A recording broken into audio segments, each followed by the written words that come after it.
quem mandou essa pergunta, professor, é o pastor M. Nogueira. Ele é de Panambi. Ele diz o seguinte: sou pastor evangélico pentecostal e gostaria que me explicassem a parábola da grande ceia de Mateus 22. Ele gostaria de saber os versos 11 e 12. Quem era o homem que não foi convidado porque não tinha vestes nupciais e foi levado para o inferno, ou foi jogado para fora na escuridão, onde Jesus diz ali que ele vai ficar, pois muitos são convidados, mas poucos são escolhidos, e ali ele vai chorar e ranger os dentes de desespero. A parábola da festa de casamento.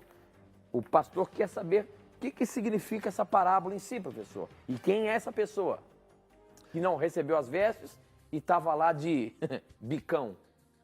Vamos analisar isso aqui. Primeiro, um abraço a esse querido irmão pastor, obrigado por você acompanhar o nosso programa. Na parábola das bodas, meu irmão, acontece uma coisa interessante, ou na parábola do casamento, não é?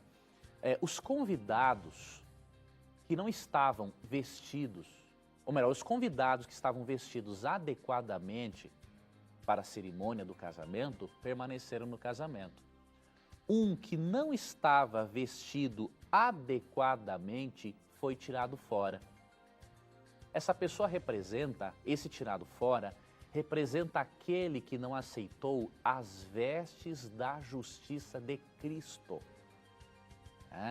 Quem quiser fazer parte do casamento, da união espiritual entre Cristo e sua igreja, especialmente quando ele voltar, precisa ter as vestes apropriadas, que é a justiça de Cristo imputada, transferida para o crente. Romanos 5,19 diz que assim como pela desobediência de um só, Adão, muitos se tornaram pecadores, pela obediência de um só, Cristo, muitos se tornarão justos. Nós só podemos ir para o céu pela obediência de Cristo, não pela nossa.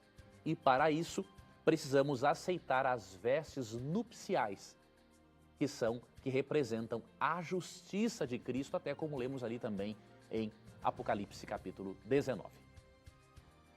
Muito bem, professor. Mais uma perguntinha aqui. Essa aqui chegou pelo nosso Facebook. Você pode mandar sua pergunta pelo Facebook, facebook.com/Na Mira da Verdade. Quem mandou foi o Carlos, deixa eu ver aqui, cadê a pergunta? Carlos Carvalho. Ele pergunta o seguinte: me explique 1 Samuel 10:6. Lá fala que Saul foi transformado em um outro homem e que o Espírito do Senhor se apoderou dele. Já que ele estava com o Espírito do Senhor, por que ele agiu de forma errada com o Senhor? Ele se matou? Ele será salvo por isso? A gente sabe que Saul, quando ele foi chamado por Samuel, professor, Samuel disse a ele que ele seria como um profeta ali, né?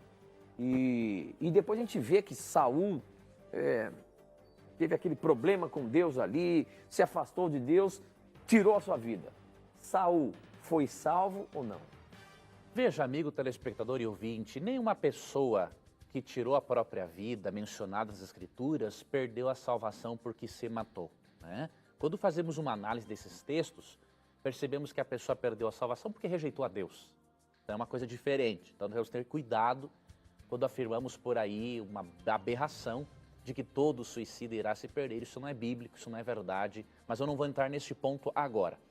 Agora, por que Saul caiu? Existe, meu amigo, como eu apresentei no início do programa, a possibilidade de cair, né, se a pessoa recebe o Espírito Santo, mas ela apaga a influência do Espírito Santo da vida dela, o que ela vai fazer? Né? É por isso que Paulo tem uma advertência para nós.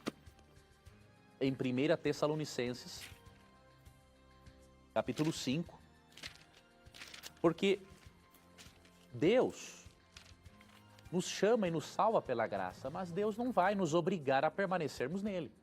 Então, aquela pessoa que recebe a Cristo tem que permanecer em Cristo. Se não permanecer, vai se perder. Então, essa é a lógica, não é? Então, 1 Tessalonicenses, capítulo 5, verso 19 e 20, diz assim, ó: não apagueis o Espírito, ou seja, não apague o Espírito Santo da sua vida. E como isso acontece? Não desprezeis as profecias. Então, como Saul rejeitou a influência do Espírito depois, né, e não aceitou as profecias, as advertências proféticas, é óbvio que o Espírito Santo, como um cavalheiro, se afastou dele e permitiu que ele fizesse o que ele queria fazer.